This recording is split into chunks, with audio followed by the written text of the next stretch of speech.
You can't take niggas nowhere. That is a saying that's taken on new meaning today as I come to you with this story out of Chicago, I believe. No, actually, my mistake. It's out of Detroit. So it's out of D-Town. It is out of Detroit.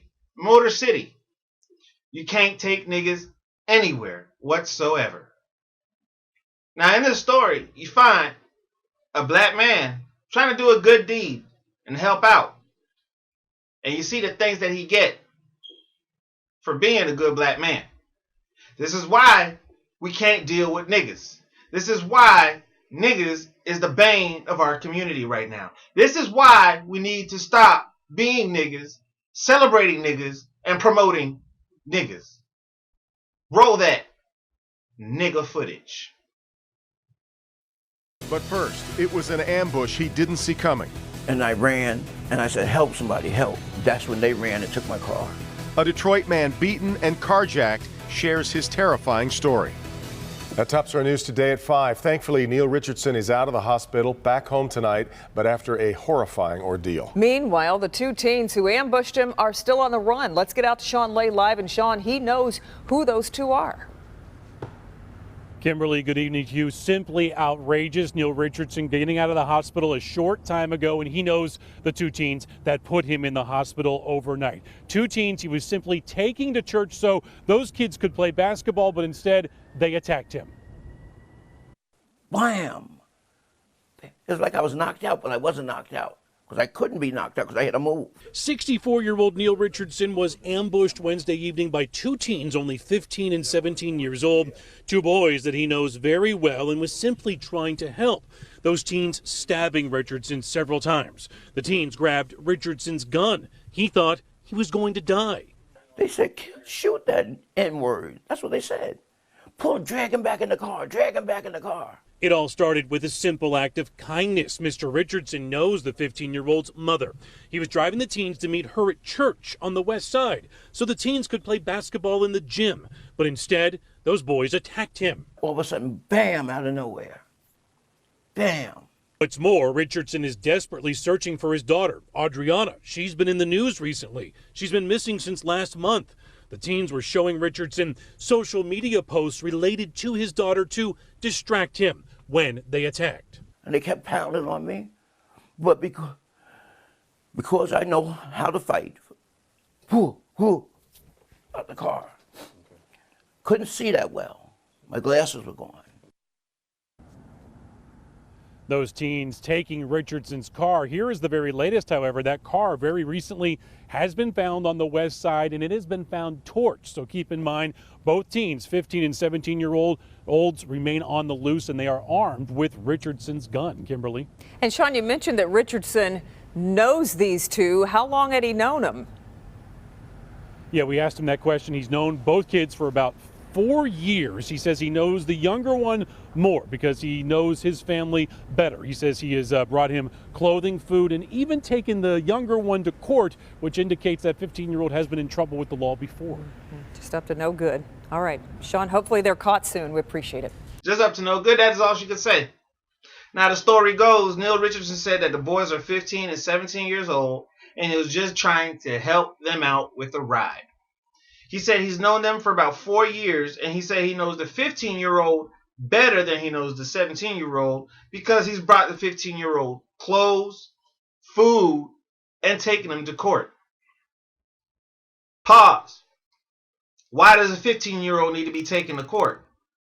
Where are the 15-year-old's parents that you need to step in and bring clothes and food to him?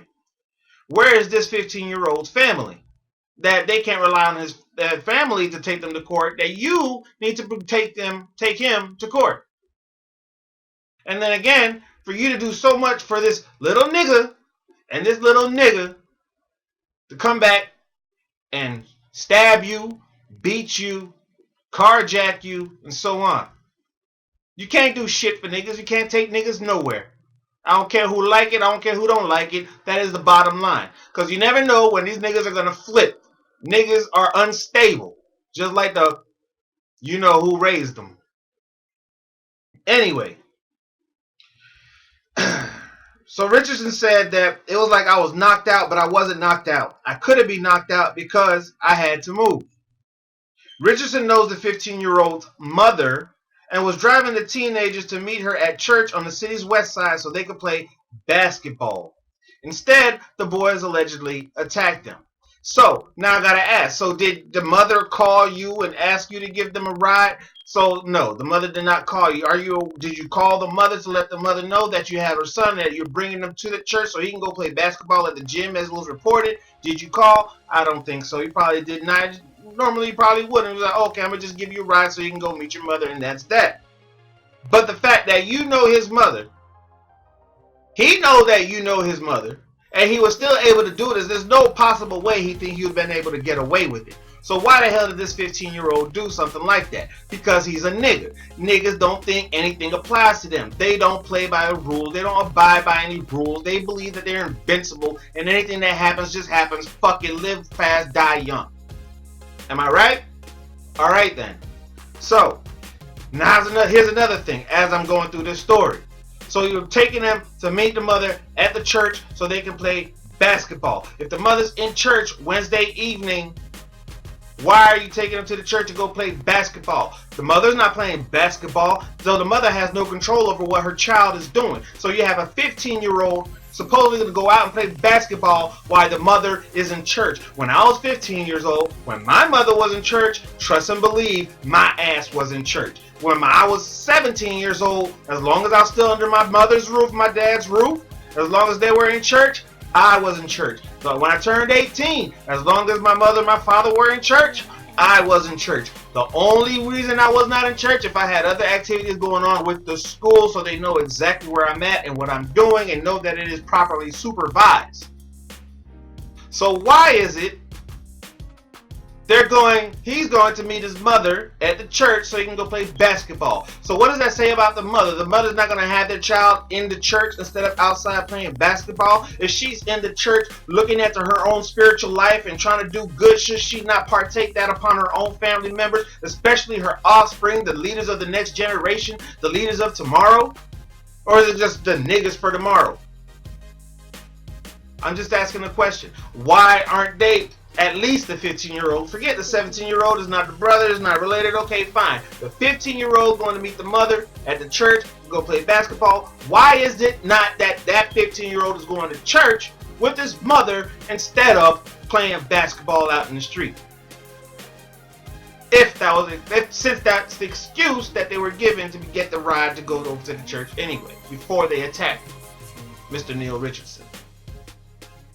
But anyway, keeping on with the story. Richardson said, they said, shoot that nigga. He said N-word, but we already know what it is. He's black, we black, whatever. We're gonna keep it going. They said, shoot that nigga. Richardson said, that's what they said. Drag him back in the car. Richardson was stabbed several times, and the teenagers took his gun. So you now have a 15-year-old and a 17-year-old running around with a gun. They never said if Mr. Richardson was licensed to carry, anything like that. Probably not going to look into investigate him. Who knows? Probably not going to cite him for having a weapon illegally. Who knows? They're not talking about it if he had it illegally or illegally. Legally or illegally. But anyway, Richardson was stabbed several times and the teenagers took his gun. All of a sudden, bam! Out of nowhere, Richardson said. Now, Richardson said that the boys distracted him before they attacked. His daughter, Adriana, has been missing since last month. He said the boys were showing him social media posts related to his daughter when they ambushed him. See, this is niggas. Niggas are preying on the weaknesses of people, the emotions of people, the kindness and goodness of people. Niggas are a virus in our community. And we need to stop perpetuating, stop pushing, stop promoting this nigga mentality. May the nigga die in all of us. Kill the nigga. If y'all need Christianity for anything, it is to kill the nigga inside of you. And you already know how I feel about religious concepts. Kill the nigga inside of you. Now, they kept pounding on me, Richardson said. Because I know how to fight, I got out of the car. I couldn't see that well. My glasses were gone. Richardson was taken to the hospital, and he is currently back home. As you can see, he has the bandages on his face, on the side of his face, and on his neck. And you see him right now. He was laying down in the hospital.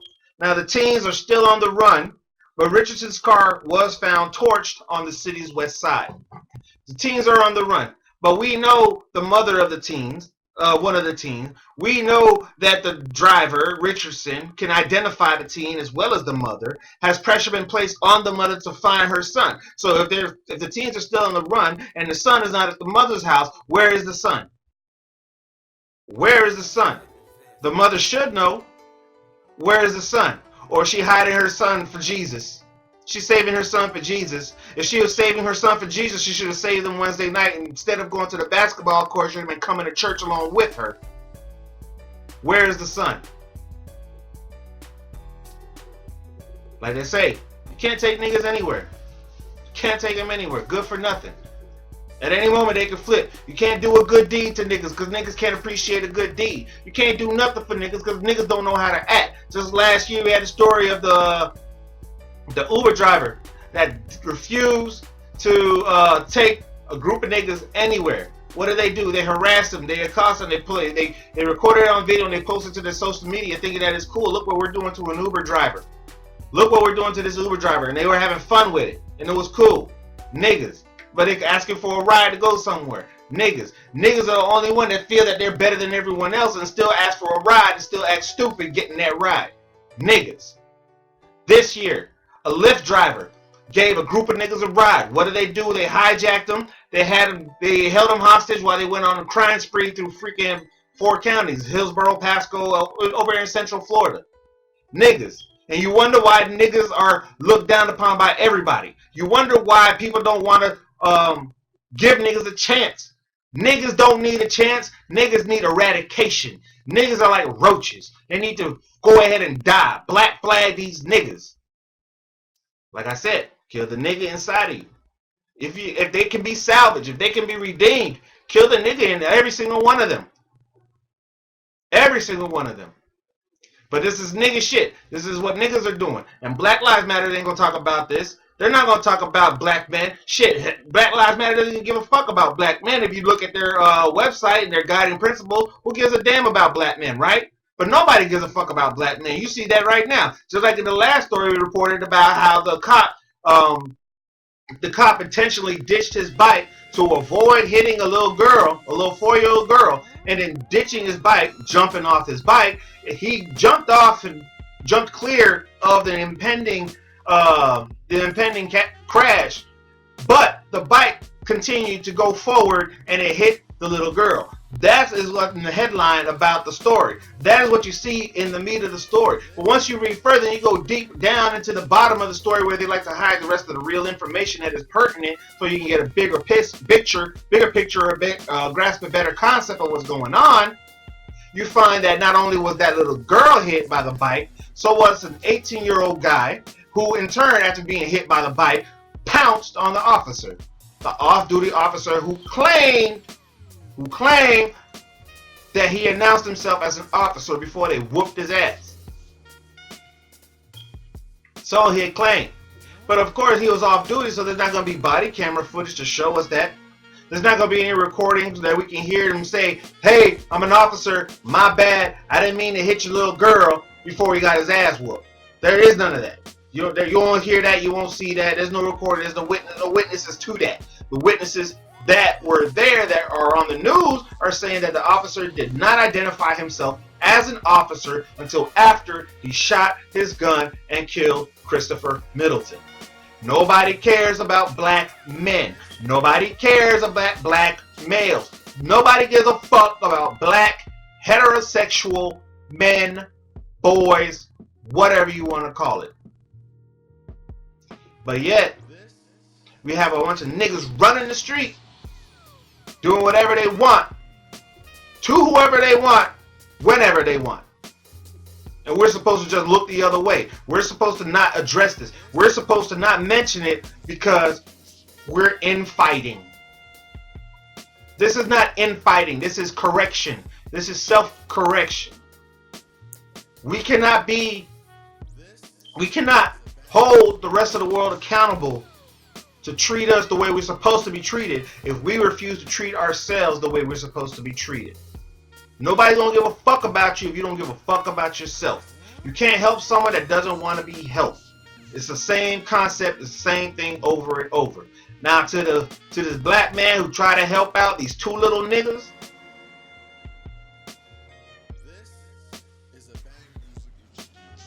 I really would hate to say that they spoiled it for the rest of the little niggas that you may look out for, but they did.